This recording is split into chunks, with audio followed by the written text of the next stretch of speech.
Olá, eu sou a Lenore e você está no canal Diários Esquecidos. Hoje eu vou contar para vocês 3 contos de um dos últimos livros que eu estou lendo, que se chama 3, A Hora Morta, edição especial, organizado por Vitor Graziano. Ele é da Luva Editora. E antes de continuar, eu gostaria de pedir, por favor, para você se inscrever no meu canal, deixar um like, fazer um comentário e, se possível, indicar esse vídeo para alguém que você pense que possa gostar desse tipo de conteúdo. Se você estiver me ouvindo nas plataformas de podcast, eu gostaria de pedir, por favor, para você se inscrever no meu canal. É bem rápido e você me ajudaria bastante.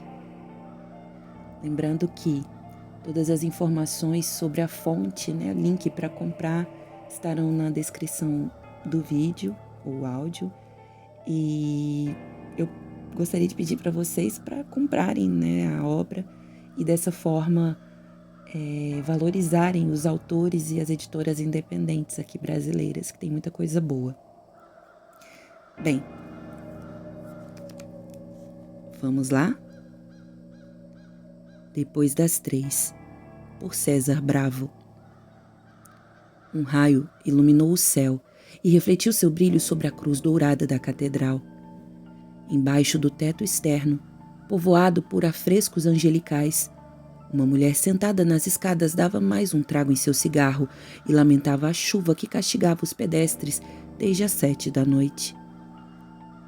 A vida de Alva Maria nunca foi fácil, mas prostituição e chuva forte conseguiam deixar a sua existência um pouco mais lamentável. Os carros continuavam passando sem diminuir a velocidade, atirando água e lama em todas as direções. Entre as 7 e 11 da noite, apenas um policial se interessou pelos serviços de Alva. E, em vez de pagar, o homem gordo cobrou sua cegueira com 5 minutos de felação. A trabalhadora noturna fez o que ele pediu. Então, enxugou os lábios e voltou para as escadarias, esperando que nenhuma nova viatura viesse exigir seus impostos. Depois das 11h15, 2 outros carros. O primeiro, de um velho, que tentou pechinchar seu preço. Tão logo, Alva o descartou, um segundo apareceu, cheio de adolescentes bêbados, que só queriam provocá-la. A chamaram de feia e de vagabunda. Disseram que ela é quem deveria pagá-los. Alva estendeu seu melhor dedo e saiu da chuva outra vez. Geralmente voltava para casa mais cedo, com o dinheiro necessário para 2 ou 3 dias, mas não naquela noite. Na catedral, o relógio andava depressa e já marcava 2h50 da madrugada. Por toda a rua, aquela umidade farta que afastava os clientes e os trocava por lixo deixava o mundo mais triste. Folhas secas, embalagem de sorvete, preservativo aberto que lembrava um fantasma. Talvez devesse voltar para casa. Eliseu, seu menino, detestava dias de chuva. Alva sempre odiava deixá-lo para enfrentar noites como aquela. Mas o que ela poderia fazer? Empregos honestos, muitos diziam. E havia algo mais honesto que a prostituição? Havia prova maior de caridade do que fornecer seu corpo para a alegria de outros? Alva voltou a olhar para a catedral, perguntando-se onde estava o dono míope daquela casa. Da esquina, um vulto surgiu para acompanhar sua sina, usando um sobretudo escuro e dispensando a ajuda de um guarda-chuva. Sua mão direita estava enfiada no bolso, enquanto a esquerda balançava ao lado do corpo. Durante o percurso que o levou até Alva, o estranho diminuiu os passos uma única vez, tentando pisotear um rato que acabou fugindo por uma rachadura no concreto da calçada. Antes que ele chegasse perto demais, Alva tornou a pensar na segurança de sua casa. Por outro lado, também pensou que a sorte nunca tinha um rosto. Noites de chuva costumavam premiar quem resistisse a elas. Não era raro que trouxessem homens que, de outra maneira, não se exporiam nas ruas, mesmo dentro de seus carros. O estranho tinha cerca de 40 anos. Molhada como estava, não conseguiria precisar uma idade mais certa. Seu palpite estava reduzido a umas poucas rugas e aos fios grisalhos que se misturavam com a barba escura do sujeito. Muito frio para trabalhar até tarde, não? Estou acostumada. Alva deu mais um trago em seu cigarro. A maneira que aquele estranho usou para abordá-la e confirmar sua profissão soou agradável e educada. Um bom sinal. Desafiando o riso falso da moça, um pingo de chuva escorreu pelos beirais da catedral, esticou-se e mudou de direção. Embalado pelo vento noturno, acabou acertando a brasa do cigarro aceso da prostituta. Merda. Pode ficar com um dos meus, o estranho disse, e estendeu um tubinho. Ela também acendeu o cigarro com um isqueiro prateado que parecia valioso. Alva se animou um pouco e aceitou a gentileza em comum. Normalmente, os homens só buscavam nela o que não tinham em casa, e isso raramente significava carinho. Eles queriam gritos, um pouco de violência, exigiam tudo que as outras esposas negavam. Alguns deles exigiam que ela fizesse coisas com eles. Vai querer dar uma volta? Alva perguntou. Eu não sei. O tempo não parece disposto a colaborar com a gente. E estou sem o meu carro. Ele quebrou há uns 3 quarteirões. Tem um hotel aqui perto. Não é grande coisa, mas vai servir, se você não for muito exigente. Na verdade, eu sou sim. Quanto você custa? Vai querer quanto? Alva perguntou de volta, satisfeita pelo homem finalmente chegar ao seu ponto. Nada a irritava mais que os rodeios antes de chegar ao quanto vale você. Tudo. Dinheiro não é problema. Sobre o que diziam da chuva, sim, podia ser a sorte grande arreganhando seus dentes. Mesmo assim, Alva queria ver o resto do rosto dessa vez. Quanto maior o dinheiro, maior a perversão. Uma lição que aprendeu bem cedo. Eu não faço nada esquisito, explicou. Nada de me bater ou pedir que eu bata em você. E não peça para colocar coisas em mim que tenham vindo de um supermercado. Jesus Cristo, claro que não. Mas eu quero tudo. Quero me sentir especial com você. Alva se afastou um pouco para o lado, sem se levantar. Entendo sua desconfiança, mas posso pagar adiantado. 2.000. Ela jogou um preço que ninguém pagaria. Aquele homem tinha algo de errado. Não era o rosto, não era o perfume ácido. Era algo que ele trazia escondido no riso fácil, uma advertência de perigo. O estranho vasculhou os bolsos e arrancou um maço de notas, fixadas por um grampo dourado. Pode contar se quiser. Tem 3.000 nesse pacote. Alva apanhou o dinheiro e passou os dedos sobre as notas. Se o homem queria tudo, era o que teria. E ela acabara de conseguir grana para o mês inteiro. Negócio fechado? Ele perguntou e estendeu a mão. Depois de apanhá-la, Alva disse ao homem. Fechado, aberto, como você quiser. Ela sorriu, levantou-se e baixou a saia de couro, para que não mostrasse a mercadoria para algum espertinho antes de chegarem ao hotel. Foram 3 golpes, um na barriga, um no rim, e o terceiro que sepultou sua vida, acertando a nuca. Enquanto o sangue escorria e a alma se preparava para deixar o corpo trêmulo, os ouvidos vibravam ao som das badaladas que anunciavam o horário mais escuro da noite. Deus, como vocês são burras! O que pensou que significasse tudo? Em seguida, o assassino chutou o corpo de Alva, como quem queria tirar um entulho do caminho. O homem usou a água da chuva para lavar sua lâmina. Depois, usou o cachecol do cadáver para secar o metal. O dinheiro é seu, como combinamos, fez questão de dizer antes de deixá-la. Do purgatório do desencarne, Alva via a chuva inclemente e ouvia as badaladas dos sinos. Em cada uma delas, sentia sua alma tentando deixar a terra sem sucesso. Ela não tinha mais vida no corpo físico. Não sentia os cortes, a água na pele ou o odor pútrido que acompanhava a enxurrada carregada de dejetos da cidade. 3 batidas, a incompreensão, escuridão, raiva. O que seria do seu filho? Deus, Eliseu só tinha 8 anos. Ele não sobreviveria sozinho. Seria adotado ou humilhado? Seria amado? Do alto da catedral, os sinos se acalmaram. Mesmo sem a pele ou qualquer sensação humana que superasse a visão e a audição, a mulher se levantou. Não tinha mais as roupas. A chuva a transpassava. Sua nudez purificada voltou a pertencer aos céus e infernos. Alva ainda podia ver aquele estranho. Conseguia enxergar a fumaça de um novo cigarro deixando vulto perto do fim da rua. Quanto tempo demoraria até alcançá-lo? Conseguiria tocá-lo? Em um teste rápido, Alva chutou o próprio cadáver. As pernas mortas se moveram. Os cabelos se agitaram. Ela sorriu e correu. O nome do homem era Pedro Bismarck. Seu motivo para matar? Ter contraído HIV de uma prostituta. Ou talvez fosse um pretexto, algo que nunca chegaria a ser uma razão concreta. Ele saía nos dias de chuva, depois da 1 da madrugada, quando só as mulheres mais inconsequentes insistiam em ficar nas ruas do centro. Pedro estava feliz. Tinha limpado um pouco da sujeira do mundo. Também tinha consciência limpa.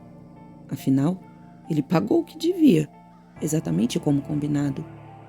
Sendo um advogado, Pedro sabia que todo contrato tem letras miúdas. Se ela tivesse perguntado, não teria acontecido. Mas não.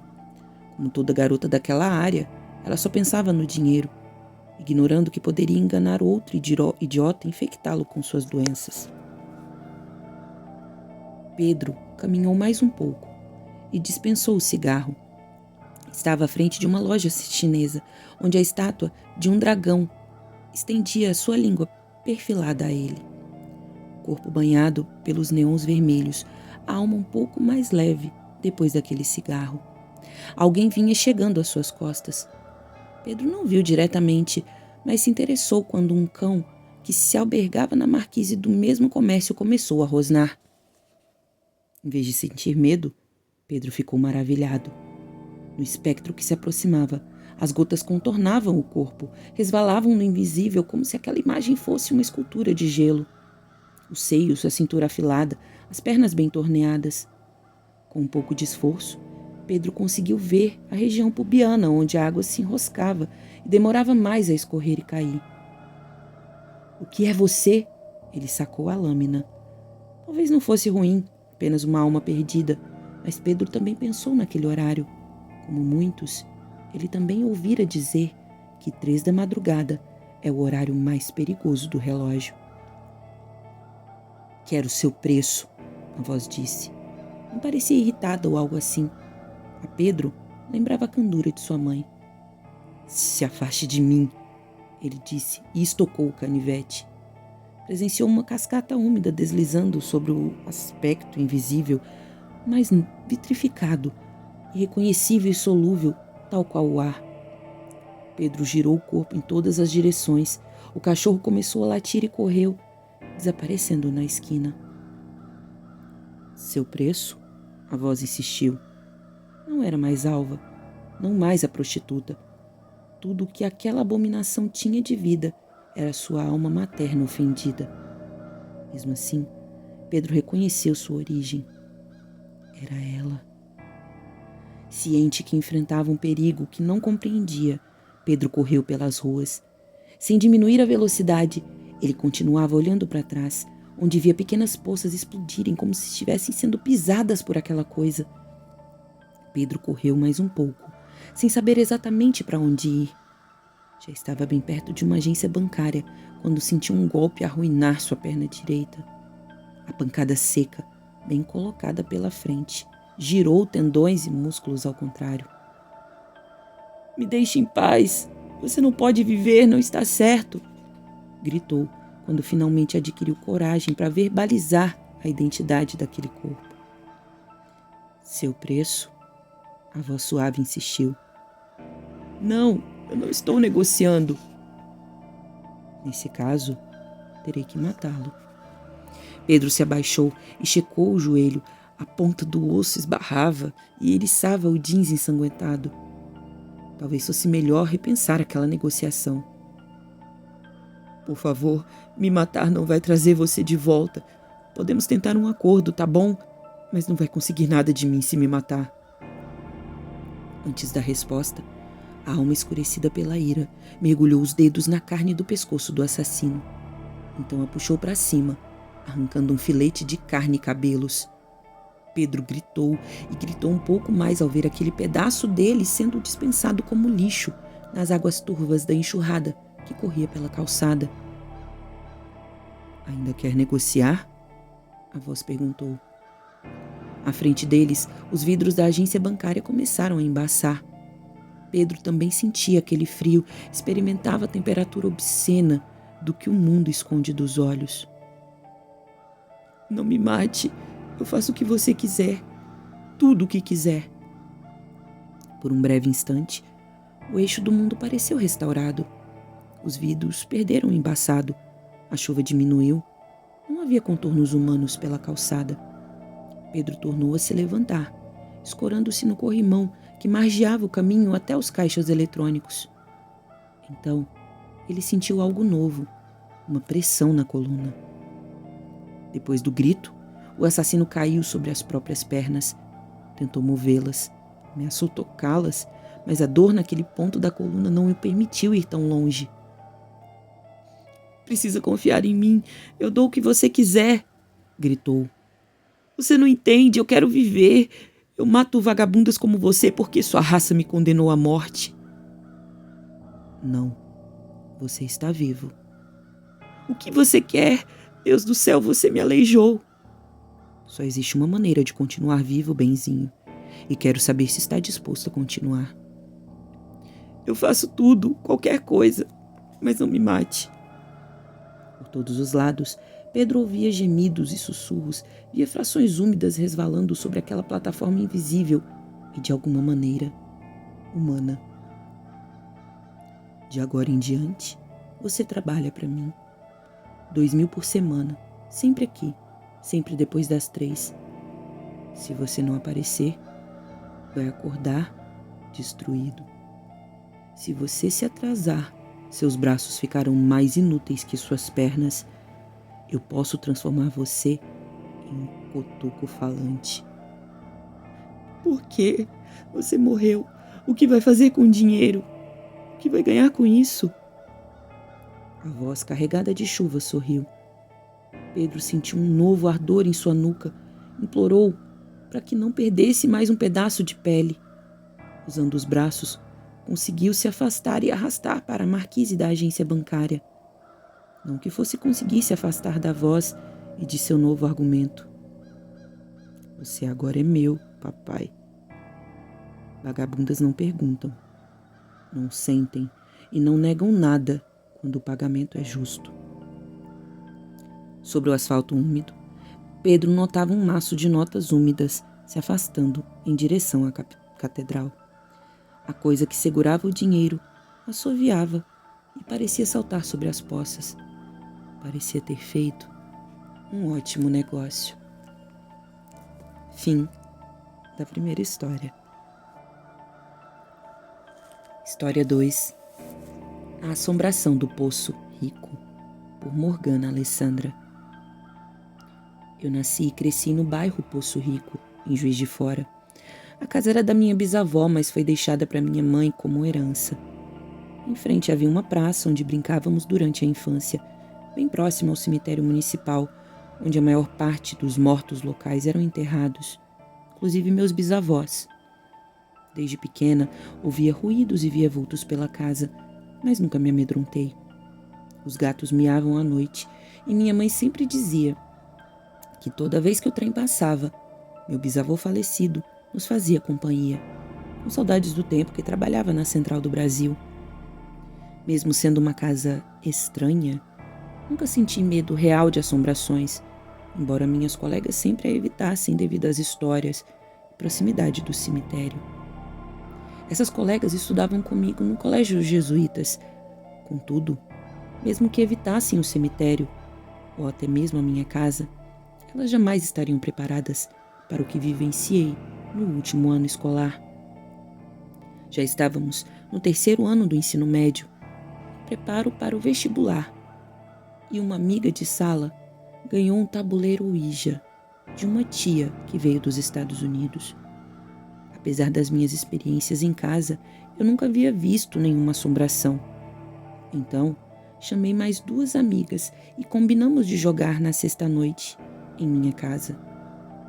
De início, elas ficaram um pouco receosas, mas, de certo modo, eu era cética sobre paranormalidade. Pensava apenas nas risadas que daríamos durante a noite divertida com os, entre aspas, espíritos. Após o término da aula na sexta, fomos para minha casa. Lanchamos e decidimos ver filmes, até meus pais saírem de casa para uma festa. A ansiedade tomava conta de nós. Eram 23 horas quando fomos para o porão, onde funcionava a oficina do meu falecido bisavô. Tinha apenas uma lâmpada no alto da edícula e uma bancada com bancos de madeira.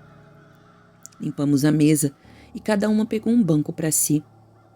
Desligamos os celulares, ajeitamos o tabuleiro Ouija e demos início à nossa brincadeira.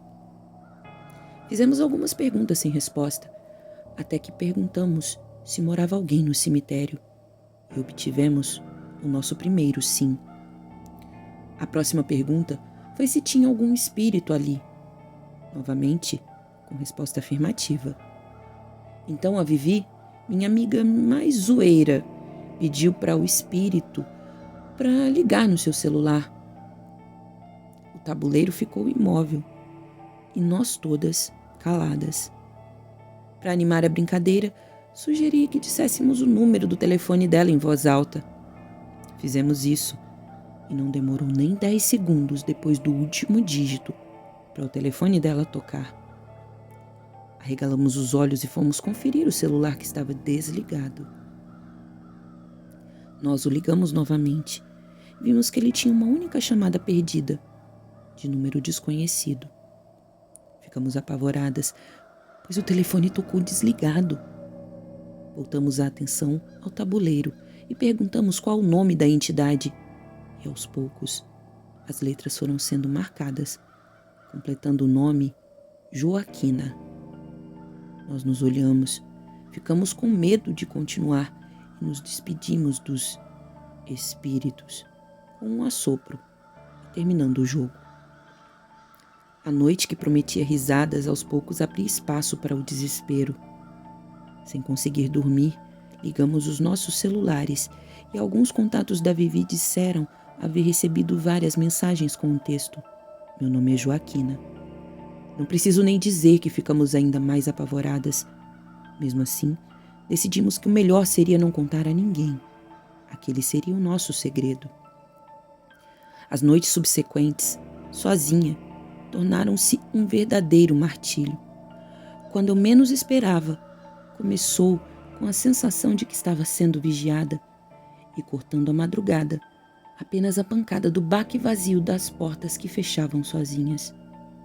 Depois vieram os passos no piso de madeira e o problema foi progredindo ao ponto de ser acordada por algo mexendo na minha cama. Às vezes, antes de puxar o meu cobertor, ela sussurrava meu nome no meu ouvido. Outras tantas, berrava ou gargalhava. O tabuleiro, que acabou ficando em minha casa, desaparecia por alguns dias e depois reaparecia em lugares que eu nunca pensaria ou mesmo conseguiria colocar.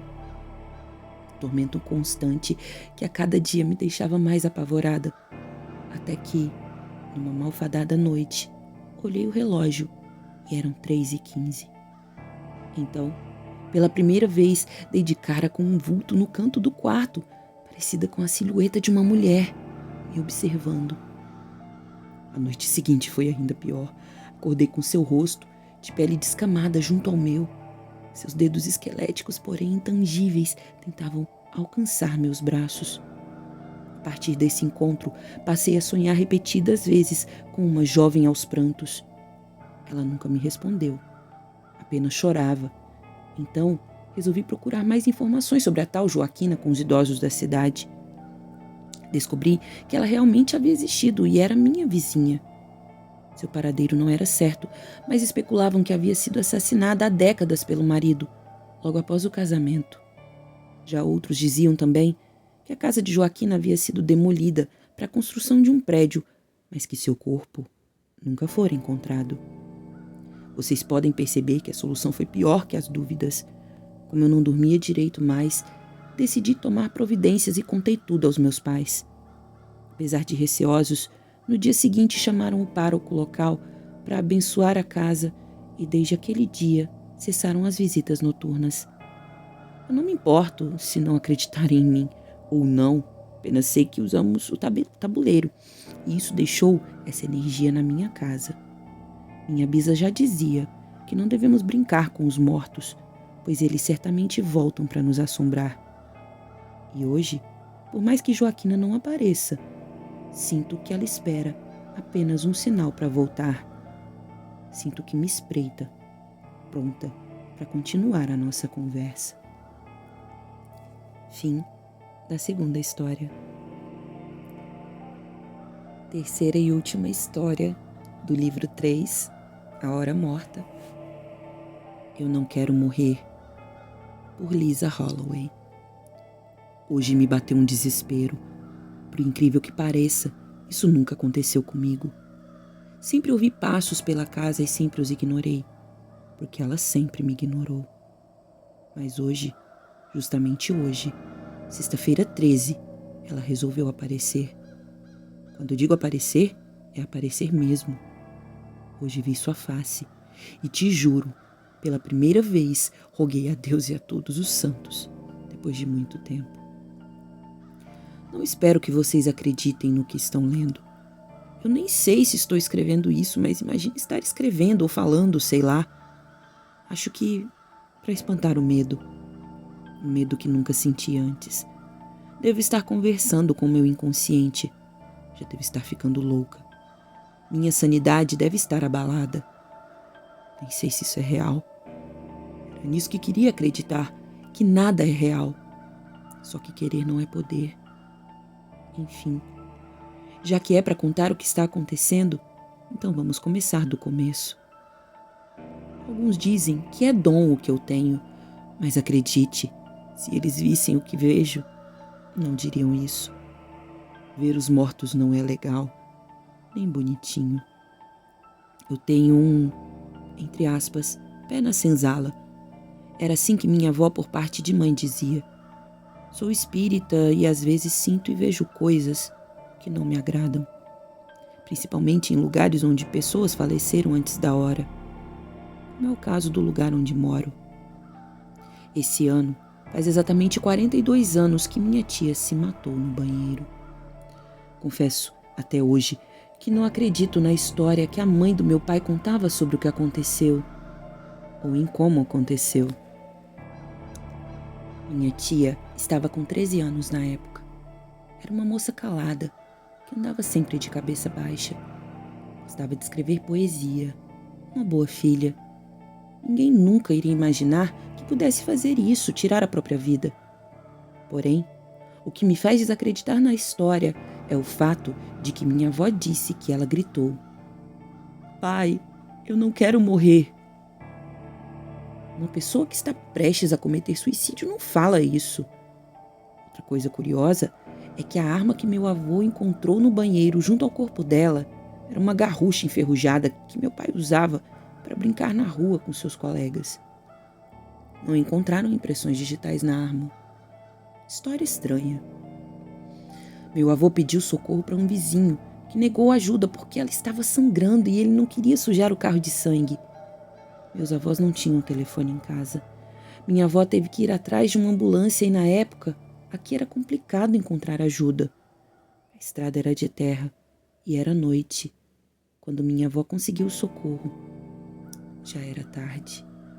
Ela chegou morta ao hospital. O tiro fora dado às 23h30. Ela morreu faltando 10 para meia-noite. Da meia-noite até às 3 da manhã é a hora que eu sempre ouço e vejo as coisas. Tenho outras histórias também que já ouvi de minha outra tia. Ela morou aqui e dizia que ouvia barulho de correntes pelo quintal à noite, vozes pedindo socorro. Aqui havia um terreno de escravos, escravizados. Muitos morreram. Eu nunca ouvi correntes, mas vozes. Também já ouvi uma história do tio do meu pai, que dizia que aqui tinha um poço no quintal, que depois foi soterrado para poder construir a outra parte da casa. E que durante a construção, 2 pedreiros se desentenderam e um matou o outro para depois jogar o corpo no poço. Ele nunca foi encontrado. Sei que é difícil acreditar nessas histórias. Eu mesmo não acredito nelas. A dos escravos até podemos relevar. Conheço lugares onde escravos morreram que são considerados assombrados. A Praça da Liberdade é um deles. Agora, a do poço e a do suicídio? Tenho minhas dúvidas. Acontece que acredito nos fantasmas. Eles existem. Há 15 anos que moro aqui e convivo com eles. Os fantasmas sabem que posso vê-los e ouvi-los. No começo, achei que fosse coisa da minha cabeça, até o dia que um deitou do meu lado e dormiu abraçado comigo. E não era a tal paralisia do sono, em que você está acordado, mas não consegue se mexer e tem alucinações. Digo isso porque, quando deu 3 horas da manhã, quem estava abraçado comigo levantou-se e foi embora. Quando foi 7 horas da manhã, minha mãe recebeu um telefonema do hospital dizendo que meu tio, que estava internado por causa do câncer, havia morrido. Adivinha que horas ele bateu as botas? 3 horas da manhã. A hora morta.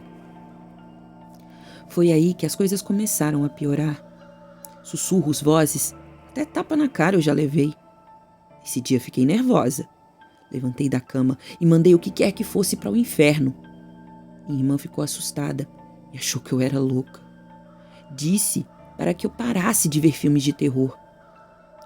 Antes fossem os filmes de terror. Tenho medo, mas procuro ignorar. Graças a Deus, isso parou por um tempo. Só que tudo voltou a acontecer novamente no começo de outubro. Hoje é dia 13. Sexta-feira, 13. E se eu for contar de hoje até o dia em que ela se matou, vai dar 76 dias. 7 mais 6 é igual a 13. Você deve estar se perguntando, por que você diz que é ela? Como você sabe que é ela? E é como eu disse, uma pessoa que vai cometer suicídio não pede socorro. Ela está presa aqui, anda pela casa. Ao contrário dos outros fantasmas, ela sempre me ignorou.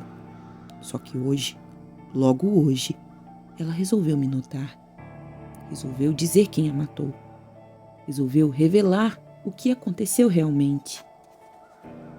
Meia-noite, o despertador do meu celular disparou. Deixei-o na cozinha carregando. Estou sozinha em casa. Estava lendo quando aconteceu. Deixei o livro ao lado da cama e fui desligar o aparelho.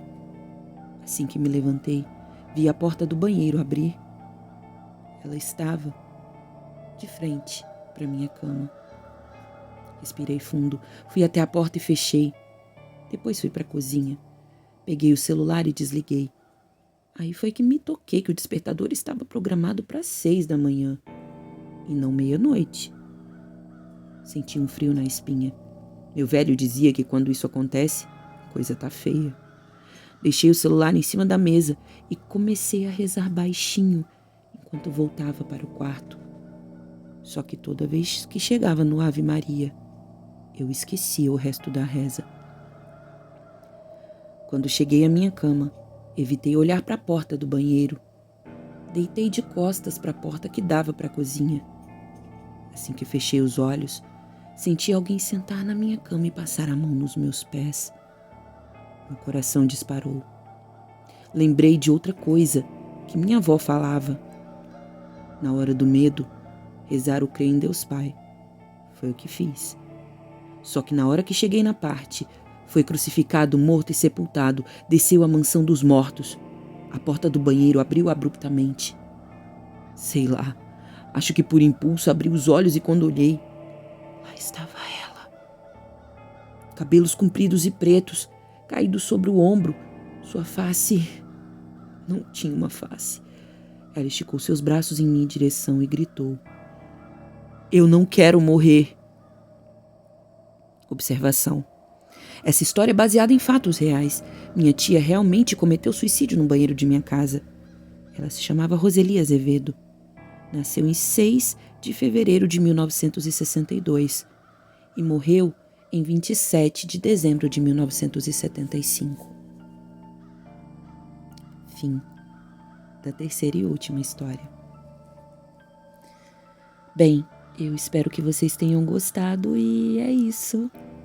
Obrigada e tchau, tchau.